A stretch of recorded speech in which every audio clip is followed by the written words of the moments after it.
Welcome, friends. This is Steve Adams, your host of the Embracing Brokenness podcast. Welcome. We're glad you could join us again. We're going to do something a little different this time and have you listen in on a conversation that Colleen and I had last year when we recorded a series we entitled Sexual Brokenness and the Church. Now, this is the 7th installment, so if you want to find more on it, you can visit our YouTube channel where we recorded everything in a video form. But this particular topic, the impact of pornography on society, is a huge issue. Not just society, but inside the church. The enemy wants to keep it under wraps so that we don't really deal with it. And it's an addiction like many others. And if he can derail us, it destroys families. So listen in, give us your feedback, and be part of the conversation. Children. Young girls, some as young as 9 years old, are being bought and sold for sex in America. The average age for a young woman being sold for sex is now 13 years old. This is America's dirty little secret. As investigative journalist Amy Fine Collins notes, it's become more lucrative and much safer to sell malleable teens than drugs or guns. A pound of heroin or an AK-47 can be retailed once. But a young girl can be sold 10 to 15 times a day, and a righteous, in quotes, pimp confiscates 100% of earnings. Consider this. Every 2 minutes, a child is exploited in the sex industry. And this, according to USA Today, adults purchase children for sex at least 2.5 million times a year in the United States. Who buys a child for sex? Otherwise, ordinary men from all walks of life. They could be your coworker, doctor, pastor, or spouse, writes journalist Tim Swearens, who spent more than a year investigating the sex trade in America. In Georgia alone, it's estimated that 7,200 men, half of them in their 30s, seek to purchase sex with adolescent girls each month, averaging roughly 300 a day. On average, a child might be raped by 6,000 men during a 5-year period of servitude. Well, folks, that's the reality of the world we live in, and we don't even recognize it here in the United States. Welcome back. I'm glad you could join us. This is the final episode in a multiple-part series that we've done on sexual brokenness in the church. I am Steve. This is Colleen. We're with Embracing Brokenness Ministries. I'm glad you could come back, but if you can, please do go back, look at the other 6 episodes, this is number 7, and catch up on some of the things that we're trying to focus our attention on right now, and that's to bring awareness to a problem that's deeply, deeply rooted, not just in the secular world, but also in the church at large. So, Carl, what's going on here? This is crazy, these statistics. I think what's sad is to think about that what we believe about sex matters. It's funny just kind of thinking about how we conclude this series and realizing that the church doesn't look any different than secular society, and oftentimes in our view of sexuality, and we're following cultural norms. We're not very kingdom focused in other-centered love and chasing really selfish desires around this area of sexual brokenness, and probably understanding in the statistics that you just read are staggering. Doing a lot of work within the past decade on abolition of sex trafficking, one of the big things I think that isn't totally pointed out in those statistics, but is amazing to me that we used to use to educate the church, and that was America's desire for porn and our porn consumption drives the numbers of people being sex trafficked around the world. And, I've always thought about that statistic, and, when we kind of say, well, this is just an innocent thing, realizing that just our consumption, because we have such large consumption and so much money, it's actually driving this whole world of sex trafficking around the globe. And that is an insidious, horrible monster of people not making choice but being, sold into something pretty depraved. And I've heard this term used a lot, pornification of America, as we did a little research on this. It's a sad thing. Yeah. Think about it. Well, I mean, we've got a huge cultural challenge, and I can see it in nieces and nephews, friends, kids, kind of what they're coming up with. When you think about it, I mean, think about how crazy this is, but we actually have made this normal. Little baby girls, we're finding little stripper high heels to put on them. We're, putting on onesies. Words like pimp, future pimp. I see these tween girls with, their thongs hanging out and tiny little outfits, and this new thing of saying, we're not responsible for men's sexuality. They need to be responsible for their own sexuality, which is true. But the fact that women for so long were kind of believed that they had to carry the purity message, we're watching this whole rebellion against that and seeing this high level of sexualization in the name of freedom. And I look more and more at our culture and I just see bondage, constant sexual bondage. It's not freeing. I mean, think about some of these things. I just listed some top things that are coming from this sexualization. I mean, women, and actually in American culture, equality for women has come a long way when you look around the world, right? But in this area, when you start to see the sexualization of women, there's an objectification that comes along with porn and just this whole sexual culture that once again actually makes women lesser than, mind-boggling in this day and age where we've done so much to fight for equality. And probably more distasteful to me than anything is the fact that most of feminism is actually supporting this pornified culture, saying women should be able to be sexual beings. Well, we're all sexual beings, right? Like, we're born sexual beings. That's part of how God made us and created us, and so there's nothing taken away from us being sexual beings by the fact that we're called to live abstinent lives and to actually be celibate and suffer in the confines of marriage. And so, just some of the things that are happening that are kind of normalizing this are really crazy to me.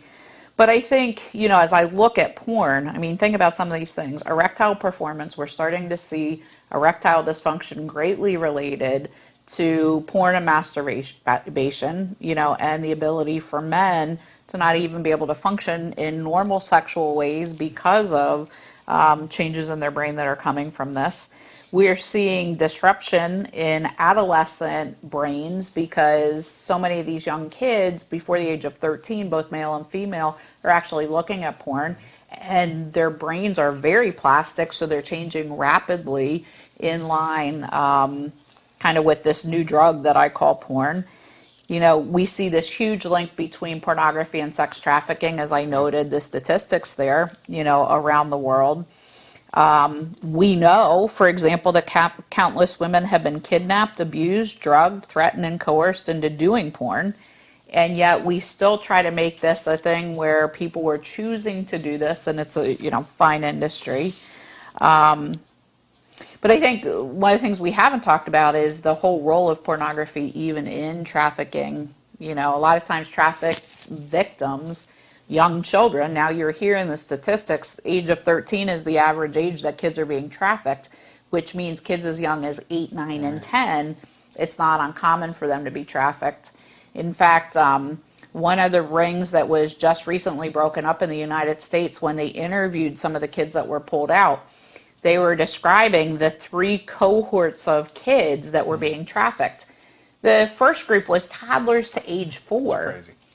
And then like 5 to 9, and then teens. And then unfortunately they had this group called the damage group, which was you could come in and buy them and hit them and beat them up. Didn't matter what condition this child came back in. But when you think about how crazy that is, just even the ages and the demands, and how do you teach these kids, even at that young of an age, sexually how they're going to perform in trafficking? Porn is the number one way that they're taught how to do that. Well, think about this. Also, as part of what we've read and researched, that those being sold for sex have an average life expectancy of 7 years. Right. I mean, and it says here for those, obviously for those years, they're a living nightmare of endless rape, forced drugging, humiliation, degradation, threats, disease, pregnancies, abortions, miscarriages, torture, pain, and always the constant fear of being killed or worse, having those you love, hurt or killed. That is mind-boggling to me.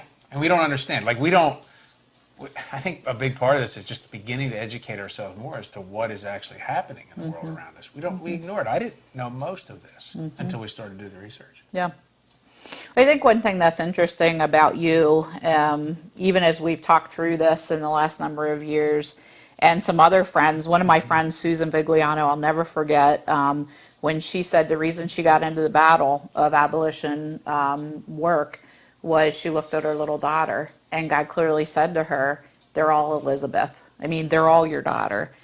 If we've been really focused on the problem, but one of the big solutions is for all of us to name these children, to name these victims, because I don't even care if you're an adult in the industry. You came up as a child, usually, when sexual brokenness entered your world, when trafficking entered your world. And so just because you're an adult in prostitution, we assume this is somebody who has agreed and wanted to do this.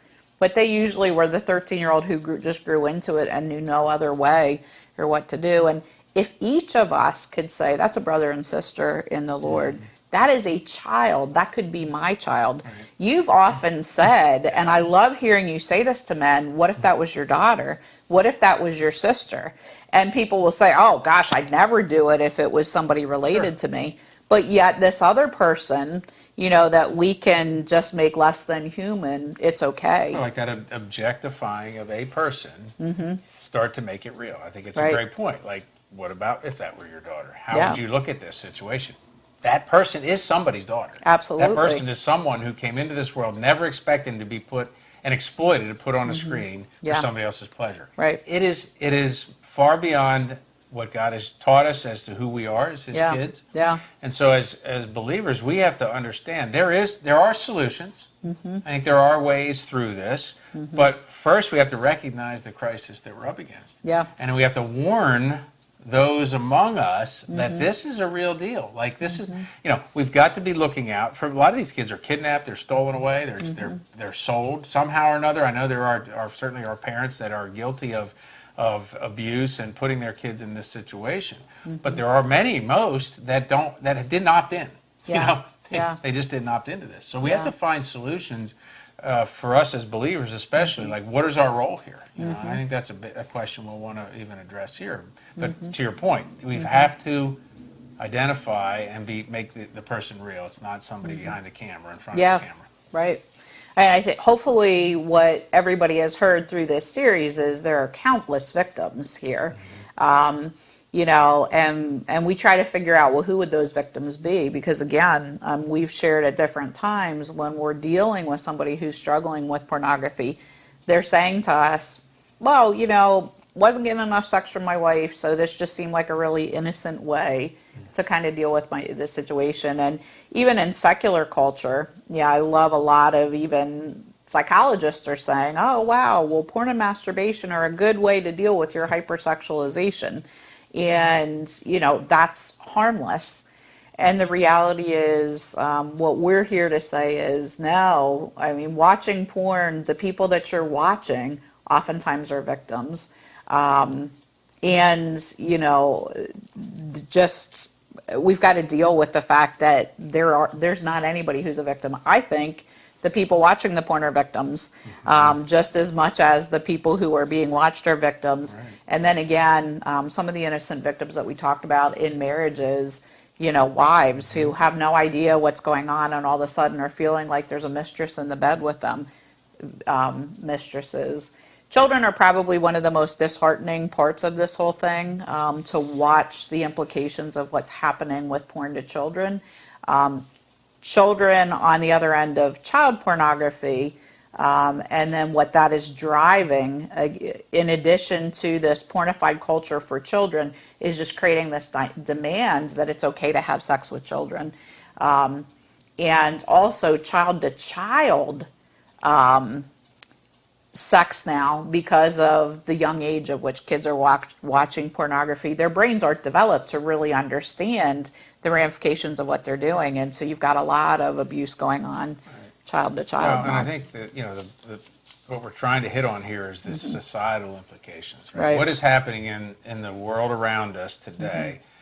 We can bury our head in the sand and pretend it isn't happening, Yeah. but it's real. And so society as a whole has to deal with this fact. And when you talk about some of these numbers that are, we're 2.5 million times a year adults purchase children. And that's just in the United States. Right. Let's talk about worldwide. It is probably even higher in terms of percentages. It's hard really to grasp what all this is about. The Russian mafia is largely behind some of this, and if you can make this kind of money, I mean, some of those that are actually, pimping these kids into this world are making $200,000 to $300,000 a year per child. Right. So you can see it's all about the money. Oh, yeah. It's what it's all about. Yep. So it's just disturbing, as a society. Like, what do we do? How do we approach this? Well, look, we can only address what we can address as believers, as those who follow Christ. Like, what is our response in the world that we live in right now? So, yeah, I think we need to bring that forward and talk about it more. Yeah. And put this into the light. Yeah. Well, and I think, I put a lot of responsibility on you men. But there is a lot of responsibility put on you men to be protectors. I mean, coming out of the garden, even in the Garden of Eden, there is a role of man to be protector over woman and not to abuse and to protect. And so I guess the question is, as part of solution, does protection look like using women for your own sexual gratification? Now, I'm not saying women are not involved. Women are involved in pornography too. I mean, and the same question has to be asked, what is going on there? Using another person for your own gratification is the exact opposite of agape love. So as Christians, I know people who may watch this who are not Christians and say that's bullcrap. Well, that's fine. As Christians, we are really speaking to Christians as say, not quite sure how men not standing up to be protectors, women standing up as well in covenant relationship and demanding our own ability to have a healthy sexual response to spouses and understanding the covenant relationship.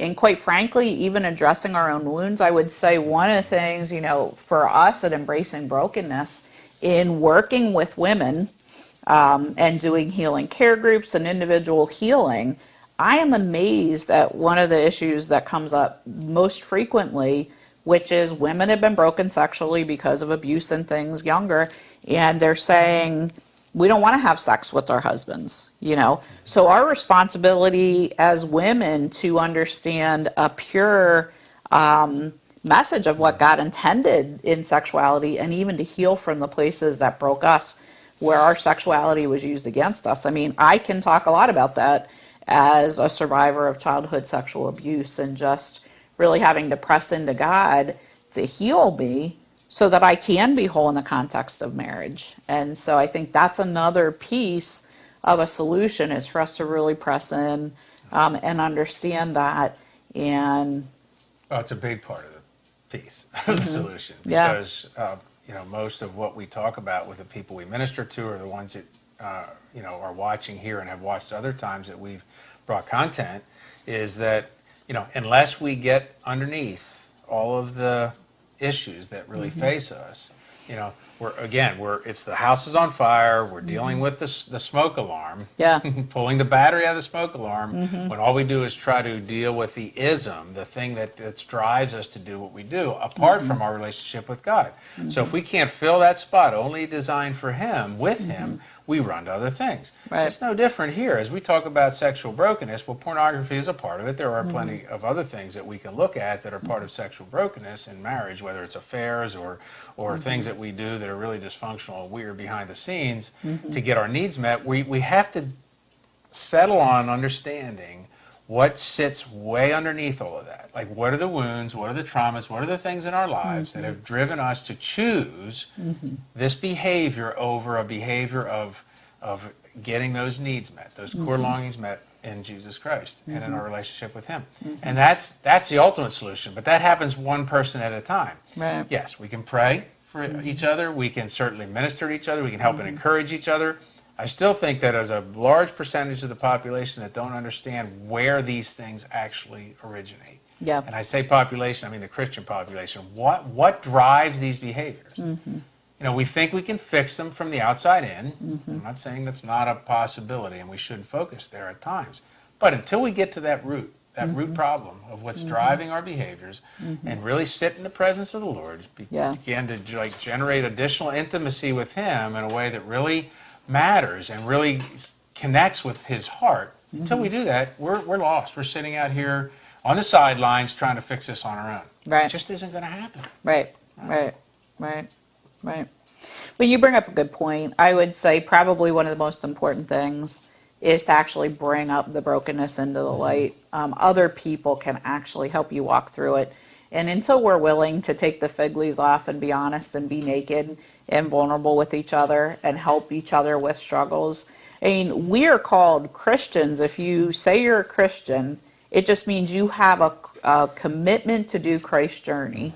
And when I look at this area and go, in Christ's journey, do we ever see, in the short span of scripture that we have about Jesus, do we ever see him use somebody for his own selfish desire? I mean, it's just not his character. We don't see that. We see him serve and lay his life down, agape love, which is always saying, how do I serve you? How do I love you? We don't see, how do I use you for my own gratification and pleasure? And so you can see this incredible distortion. It's the exact opposite of what we see of the character of Jesus. And for Christians, we really have to consider that. If we buy that life is not all about us, that it's about doing this journey like Jesus did to reconnect with the Father, to return to the garden and be part of the kingdom, then we got to lay down our own selfish desires, which includes any place, loving your neighbor as yourself. Incredible commandment. That's not love them just as much as I love me. To me, that's an elevation of I need to put you above my own needs and desires at all times. It's loving you more than I love myself. Yeah, not in a bad way, like people should trample over me, but just going, I will put my own needs and desires down to elevate yours. And I just think we need to ask the question, if we are engaged in these kinds of activities, is that what we're doing? And if our goal is to follow Christ, then we need to look at what is the model of Christ and is this consistent or not. I mean, at the end of the day, that's where the answer comes from. Well, it does.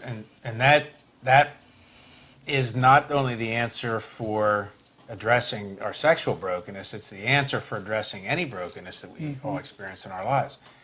And look, you're sitting out there today and you might be saying, well, this just isn't some area that I struggle with. Well, good. Yeah, I mean that's awesome. I mean, I would agree that's the case with even both of us, but that doesn't mean it doesn't need to be addressed, and there are plenty of resources out there for you, and we'd be happy to connect with you with some of those. Yeah. And so as we're wrapping this all up, I think the important thing for you to remember is that, number one, God loves you. Number two, you are his kid. You're just a child of his.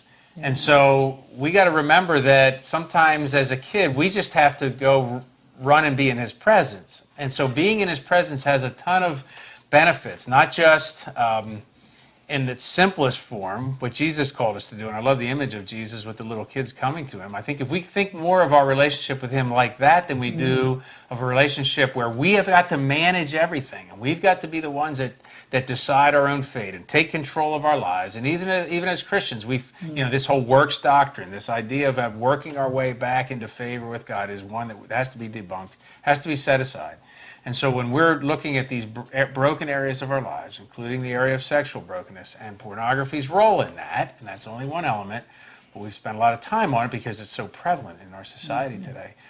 I would encourage you, as we encourage each other even every day, is just to sit quietly in God's presence. Begin to develop a relationship with him that breaks down all these barriers, puts you in a posture of complete submission to him.